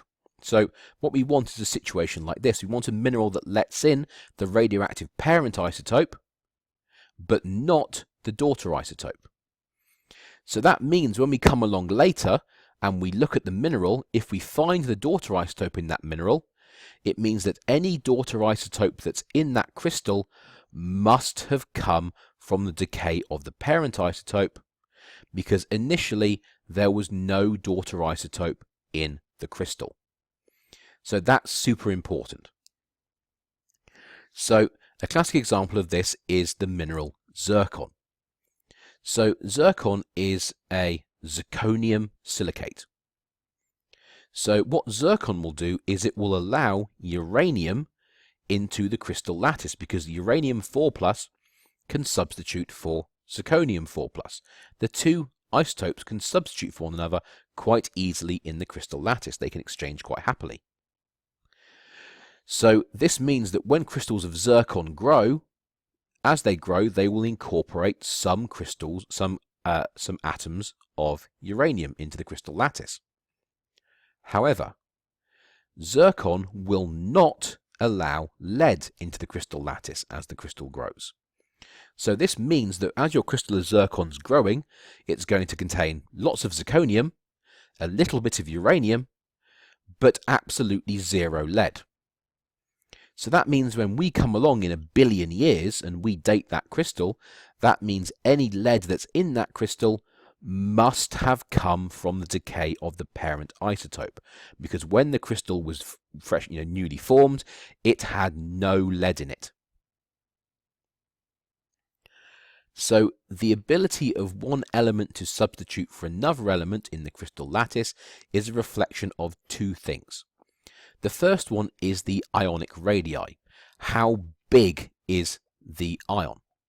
So obviously, for two elements to substitute for each other, it's easier if the elements are the same size. If you're trying to substitute, one element for a much larger element, that's going to be a lot more difficult, because you'll have to start, rejigging the crystal lattice to make room for the new larger element. So the size of the isotope is all important. The other thing is the valence. How strongly positively or negatively charged is the ion? So if you're trying to substitute an ion like zirconium 4+ that has a 4+ positive charge, well, obviously the easiest thing to substitute it for would be uranium 4+, because it has the same charge, +4 charge. In contrast, if you try to substitute lead in, lead prefers to have a 2+ charge, so it only has 2 positive charges, versus uranium and zircon, which typically have 4 positive charges. And so that means, once again, it's more difficult to squeeze the lead in because it has a different charge. So in the case of zirconium, here's the valence state for zircon, and here's the ionic radius. This is the important measurement here. Okay, so it's 72 picometers. In the case of uranium, the preferred valence state is 4+, so that's a like-for-like substitution, so that's good. And the ionic radius is 89 picometers, so relatively close in terms of size, so they can substitute for one another relatively easily. Same valence, similar size. That's why uranium can substitute for zircon in the crystal lattice of... Sorry, let's try that again. That's why uranium can substitute for zirconium in the crystal lattice of zircon. Now let's look at lead. Lead prefers to form ions that have a valence state of 2. So as you can see, 2+ versus 4+, we have a different valence state. So that's going to be a strike against lead straight away. And the other thing is the 2+ ion of lead has an atomic radius of 119 picometers. That is considerably larger than the ion of zirconium. And so that makes it really, really difficult for lead to squeeze into the crystal lattice, because it's very, very big and it has a lower charge. And so that makes it very, very difficult. And so lead will not go into the crystal lattice because it cannot easily substitute for zirconium. Uranium can substitute for zirconium, so as the zircon crystal grows, some zircon will substitute for uranium in the crystal lattice. So is there anything else that's helpful when we're looking for minerals to date? Well, yes. The next thing is we would like our mineral to be resistant to chemical alteration, weathering, or leaching. So what we really want is we want a crystal, a mineral that's going to be very, very physically robust, so it will persist for a long time, it won't break down. And we want our mineral to be chemically robust, because that means if it's not chemically robust, the mineral will alter to a new mineral. And when it does that, it might lose parent or daughter isotopes, or it means that even if the mineral doesn't change, if it's not chemically robust, it might lose parent or daughter isotopes through the process of leaching. So radioactive isotopes have to be chemically and physically resistant to change. We also want a mineral that has a high closure temperature. So I'm going to give you more information about that in a couple of slides' time. So that's why zircon is so good. Zircon is an extremely robust mineral. It's chemically inert, and it's also very physically strong. It's very resistant to erosion. Nice thing about zircon is that you can therefore consider it a closed system in the majority of cases. So it means nothing has come in, nothing has been lost once the zircon crystal formed. So to summarize, what we want is we want a mineral, when we're doing numerical dating, that lets in the parent isotope, but not the daughter isotope. We want a mineral that's resistant to chemical alteration. We want a mineral that's resistant to physical weathering. We want a mineral that has a high closure temperature. And it's also really helpful if the mineral is common. The more common it is, the easier it is to find, and therefore the cheaper the dating will be. So the next question is, well, what can we actually date with using parent-daughter isotopes? So just to be clear, I'm never going to ask you about this, so we're just going to zip through this slide relatively quickly. So when we date things like meteorites, we tend to use isotopes that have quite a long half-life. We tend to use things like samarium neodymium or rubidium strontium. Igneous rocks, we tend to really love to use uranium-lead dating, and we tend to use minerals like zircon, badleyite or apatite for that. We can also use other methods like samarium neodymium, rubidium strontium or potassium argon if the situation requires it. I'm going to skip sedimentary rocks for a second. Metamorphic rocks. Well, metamorphic rocks we actually date based on what we refer to as the resetting of the crystals, and that's due to leakage. So when we take the mineral back up above its closure temperature, it can lose, or you can lose parent or daughter isotopes, and that will actually affect the date which we get from the crystal. And so when we can actually date when that leakage occurs, and that's how we date metamorphic rocks. Now, in the case of sedimentary rocks, we can use potassium argon dating for a mineral called glauconite, and we can use uranium thorium dating for certain types of ocean sediments. However, I need to make this very, very clear. You can't really date sedimentary rocks using numerical dating. It's extremely difficult and extremely inaccurate. The main problem is this: when you're dealing with clastic sedimentary rocks like a sandstone, well, sandstones are made up of lots of crystals, yeah? The crystals that make up a sandstone were not made when the sandstone was forming. The crystals that make up a sandstone were formed when, let's say, the rock that was weathered to make that sediment formed. So your sandstone might be made up of crystals of quartz that were formed when a granite cooled 1.5 billion years ago. Your sandstone might only have been deposited, let's say, 100 million years ago. But when you date your sandstone, it's going to contain crystals from the granite in it, and so when you date the sandstone, it's going to give you an age of 1.5 billion years, even though the sandstone didn't form until, let's say 100 million years ago. So clastic sedimentary rocks are notoriously difficult to date because the crystals, the clasts within them, are not actually from the sedimentary rock itself. They're formed somewhere else as another rock forms, and they're transported in. So when you date a clastic sedimentary rock like a sandstone, you're actually dating the parent rock from which the sediment formed. So it should also be noted that only zircon and badleyite is zirconium oxide, and rubidium strontium have high closure temperatures, and therefore they're less affected by later heating. So our one problem is, what happens if we take our mineral back up above its closure temperature? Well, the main problem with radioactive dating is what we refer to as leakage or loss. And this is caused when you take a mineral up above its closure temperature. So when you take a mineral back above its closure temperature, it means you can lose parent or daughter isotopes. So that means this ratio between parent and daughter isotopes that's been building up over time as parent isotopes change to daughter isotopes will be lost, because we'll lose either parent or daughter isotopes. So when that happens, the crystal can no longer be considered a closed system. And so any data we get from it is going to be bad. So the closure range for minerals, so the closure range for the micas like biotite or muscovite is in the range of about 350 Celsius.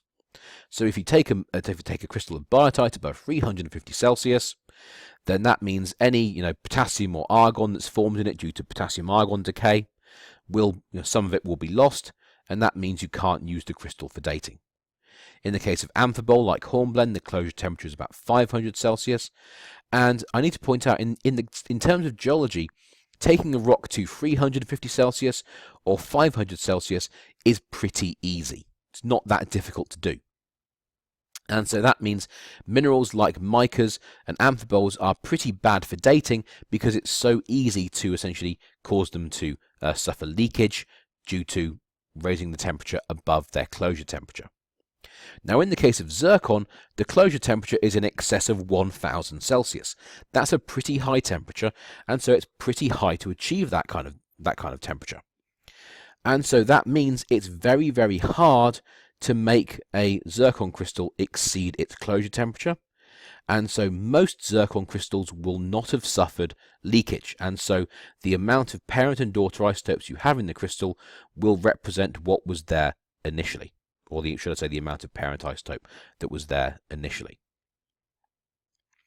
So if we do suffer leakage and we lose daughter isotopes, that will produce an age that is too young. In contrast, if we lose parent isotopes, that will produce an age that is too old. So to get around this, what we typically do is before we analyze a zircon crystal, we will either physically or chemically abrade the crystal to remove the outer layers. So if a zircon crystal, if there's the possibility that a zircon crystal has suffered some leakage, what we'll do is we'll say, well, most of that leakage will have occurred along the outer edge of the crystal. So all we'll do is we'll just strip off the outer edge of the crystal and we'll keep the core of the crystal because that region is less likely to have suffered leakage. So by removing these outer layers, by abrading them away, we just retain the core. So I'm actually going to zip all the way back to this picture here. So here's our zircon crystal. So if we were to date this zircon crystal, we would abrade it first and we would strip off these outer layers, because if there was any leakage, that would be the area that would be most likely to be affected. That would mean we'd be left with just this core region here. That's the area that is least likely to have suffered loss or leakage, so it's going to give us the best data. And it's also the region that formed first, and so it's going to give us the maximum possible age for that crystal.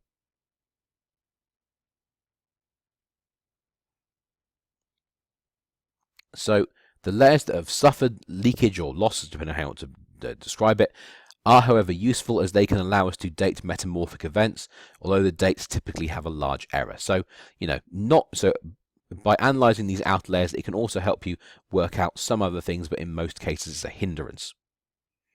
So this is our situation. So here's our crystal of our mineral. So 700 million years ago our crystal formed. Let's just say for argument's sake this is zircon. And you can see that it contains the parent isotope, which are these large blue circles here. Obviously contains none the daughter isotope. Now, after 300 million years, we can see that some of the parent isotope has decayed to the daughter isotope, which is marked as these small blue circles here. Okay, so typically if we were to analyze the crystal at this point, we would tell that this crystal here formed 300 million years ago. 700 million years here, 400 million years ago here.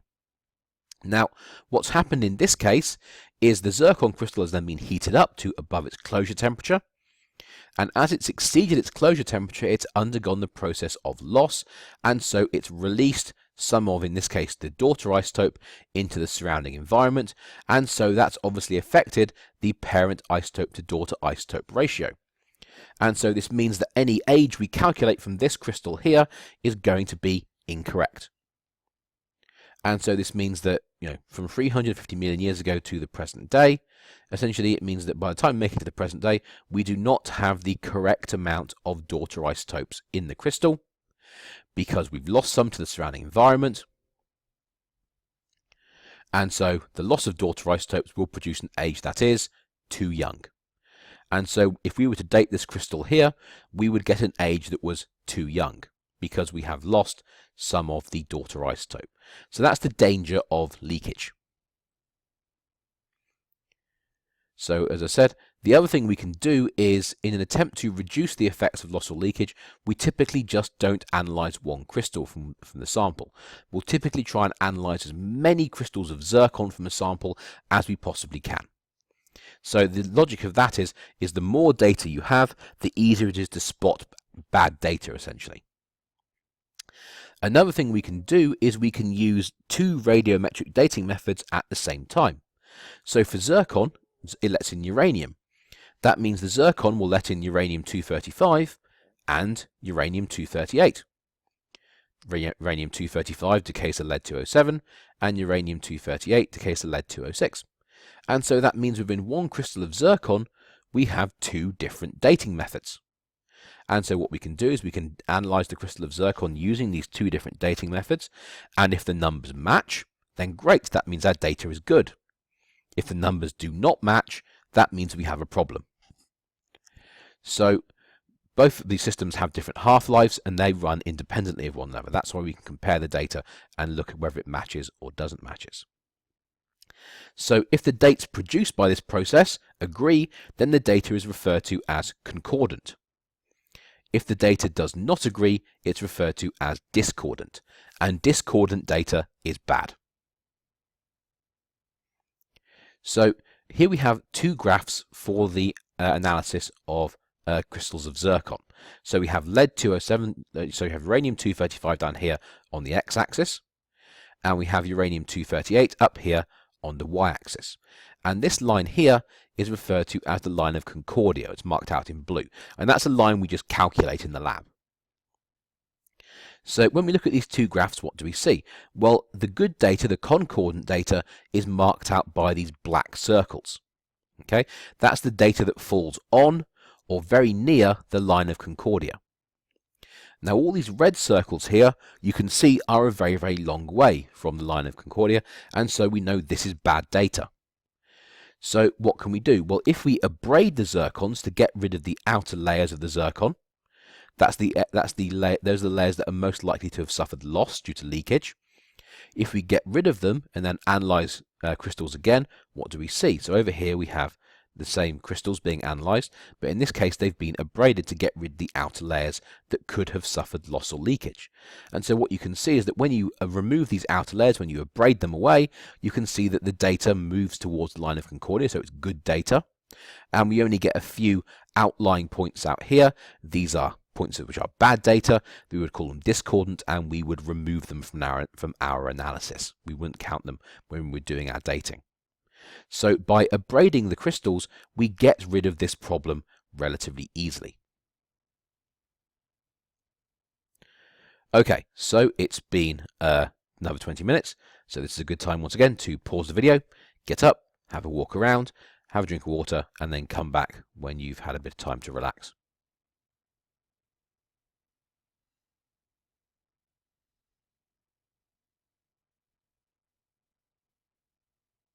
Okay, so here we go, we're on the last few slides, so let's just keep going and hopefully we'll make it to the end of the presentation relatively soon.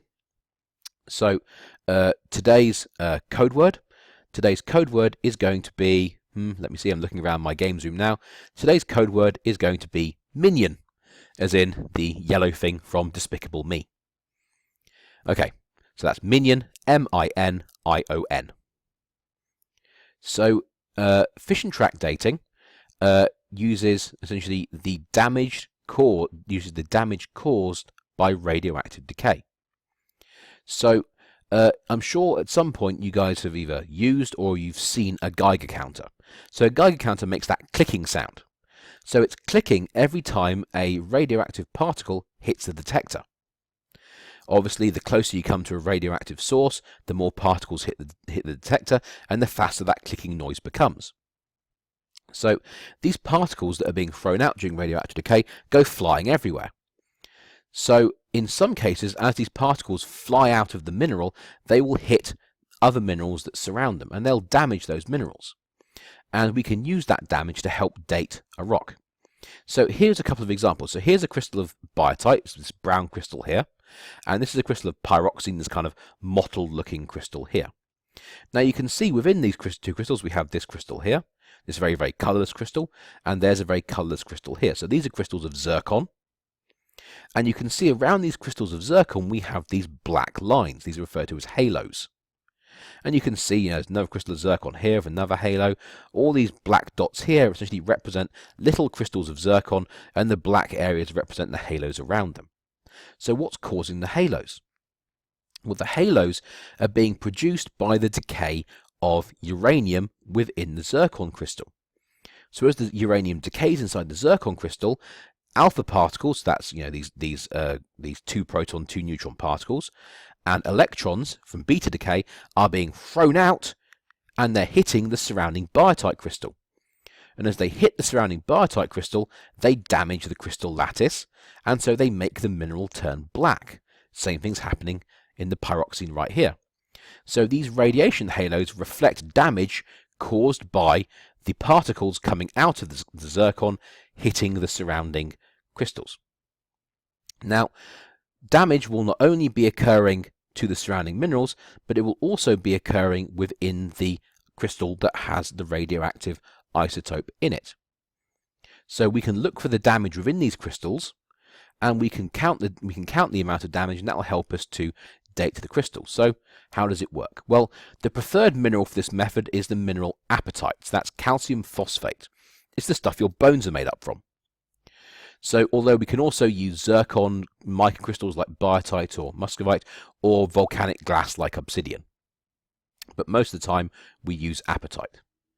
So the isotope we use is uranium-238 because it's the only radioactive isotope that's present in apatite in very, very large quantities. So what happens is uranium-238 decays, it kicks out particles, and those particles go flying through the apatite crystal, and sometimes they will hit other atoms in the apatite crystal, and they'll damage the crystal lattice. And we can come along later and we can look at that damage in the crystal lattice, and we can use it to date the mineral. Now, the damage itself isn't visible. We can't see it when we look at the crystal down the microscope. We have to do what's called etching. So what we'll do is we'll take the crystal of apatite and we'll dunk it in very, very strong acid for a very, very short period of time. Typically we use an acid called hydrofluoric acid. And hydrofluoric acid will dissolve the areas of damage faster than it will dissolve the areas of the crystal that are not damaged. And so we dunk it in very, very quickly.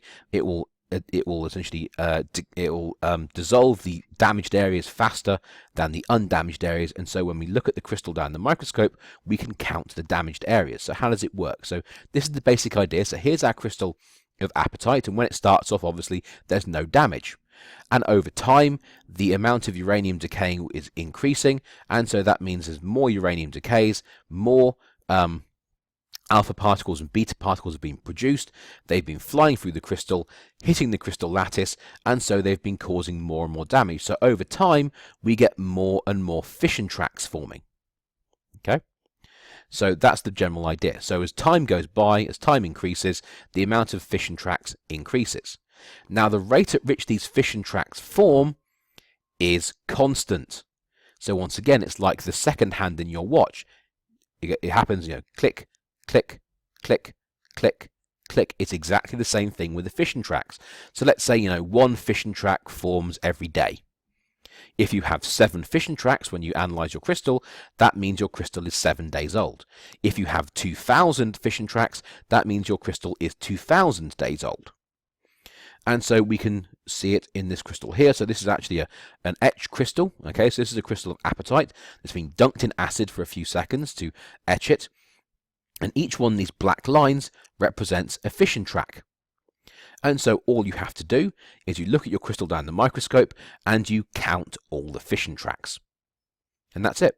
And because you know the fission tracks are forming at a constant rate, once you have the total number of fission tracks for the crystal, you can simply multiply the rate of formation by the number of fission tracks, and it will give you an age for that crystal. Done. Very, very simple. It's a very straightforward method.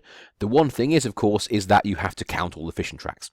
And that means you have to sit in a dark room for hours. So that's the one drawback for this particular method. So the great thing about fission track dating is that it covers an age range between 40,000 and 1.5 million years. And that's an age range for rocks that's not particularly well covered by other dating techniques. The one problem, though, is this. The closure temperature for apatite for fission tracks is 70 to 110 Celsius. So it's very, very easy to take the crystal back up above that temperature, at which point you will lose all or most of your fission tracks. So to be clear, in terms of geology, taking something to 70 to 110 Celsius is easy. You can sneeze in geology and create those kind of temperatures. Hell, it's easy to do in your kitchen. You can easily take a crystal of apatite to 70 Celsius by putting it in, putting it in a pan and heating it up to 70 Celsius, without any effort whatsoever. So you have to be very, very careful that the material you're using is very, very fresh and hasn't been altered. In the case of zircon, once again, the closure temperature is very, very low for fission tracks.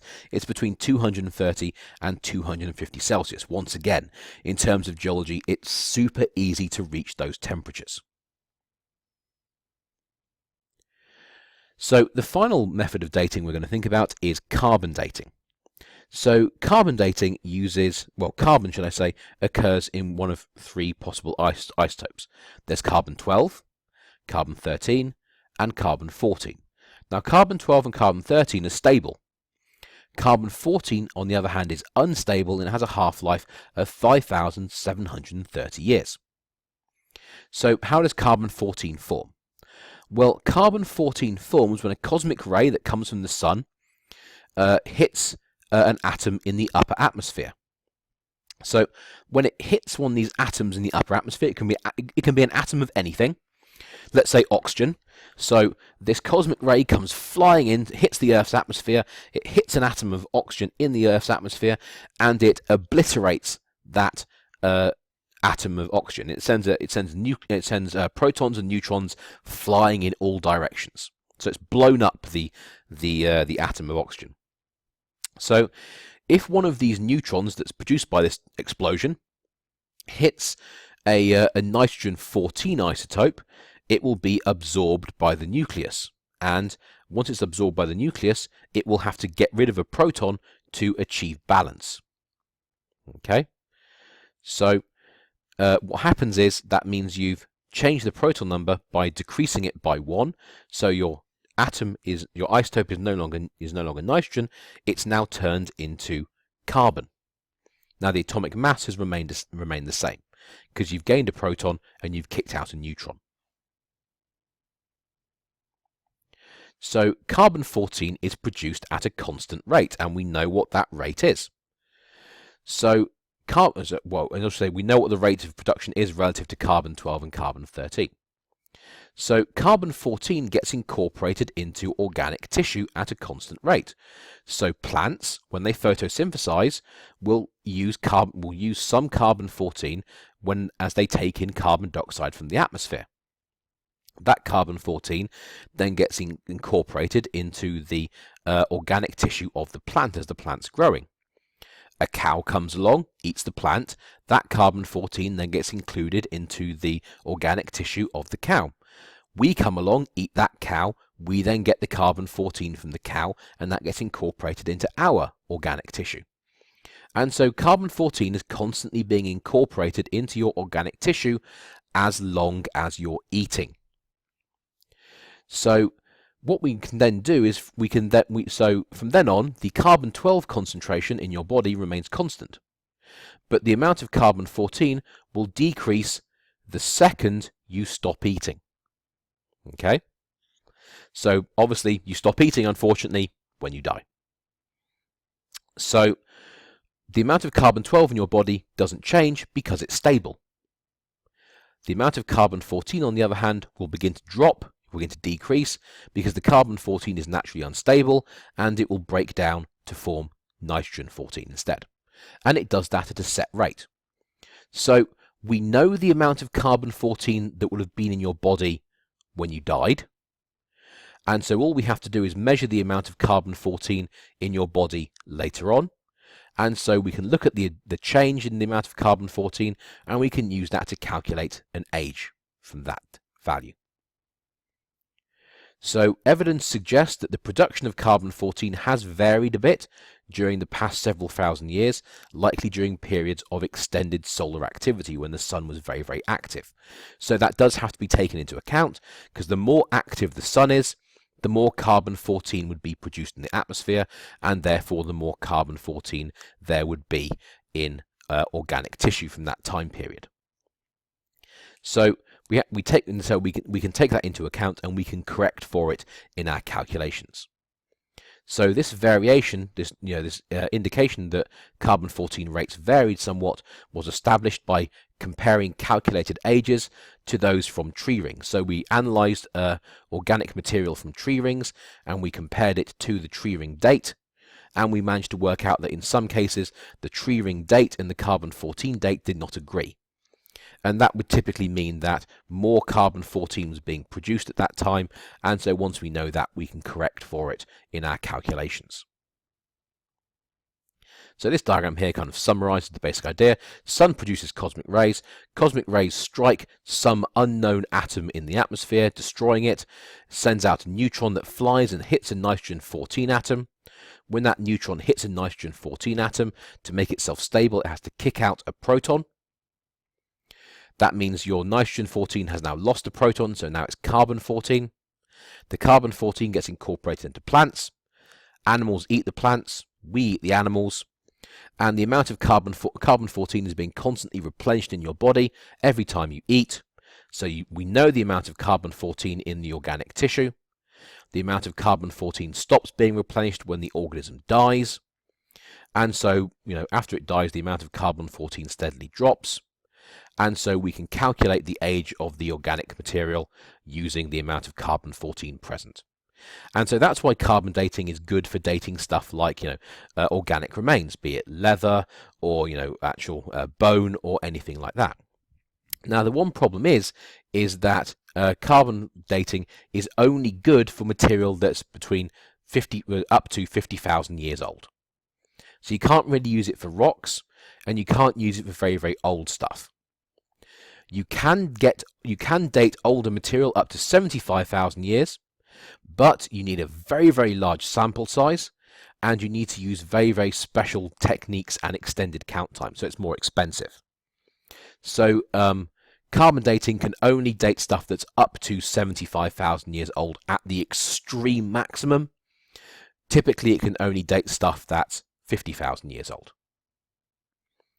So another problem is that nuclear testing in the mid to early 20th century has affected the amount of carbon-14 in the atmosphere. So when we blew up all these nuclear bombs, well, that increased the amount of carbon-14 in the atmosphere, and so that went and affected the amount of carbon-14 that was going into organic tissue. And so that's obviously had an effect on carbon-14 dating. So we can correct for that. So if we are dating something that happened before we started exploding nuclear weapons, it's given a date that's called PB, or pre-bomb, and that's essentially considered to be anything before 1950. Anything that's dated from after 1950, essentially if we try to use carbon dating to date it, essentially we have to take into account the amount of carbon, the extra carbon-14 that was produced by these nuclear explosions. And so we'll have to apply a correction for that. I should also point out that the burning of fossil fuels is also affecting the amount of carbon-12 and carbon-14 in the atmosphere, because we are burning organic material in the form of coal and oil and gas, and that's releasing carbon-12 back into the atmosphere, and so that's affecting the carbon-12 carbon-14 ratio. And so that also has a very small effect on our dating. So once again, we have to apply a correction for that. Okay, so that was the end of the geologic timescale presentation. Obviously, please make sure you write down the code word. The code word was, of course, Minion, M-I-N-I-O-N. So think of these small yellow guys from the Despicable Me movies. You might have noticed that this particular presentation was actually shorter than I was expecting. I was thinking it was actually going to take about 3 hours to do this whole presentation. It's actually only taken 2. So there's going to be a follow-up presentation. I can't remember what the next presentation is. I think it might be sedimentary rocks and fossils. So keep an eye out for that, because I will be putting up about an hour-long presentation on that topic this week as well. All right, I will see everyone. See you all during the lab class. Have a good day.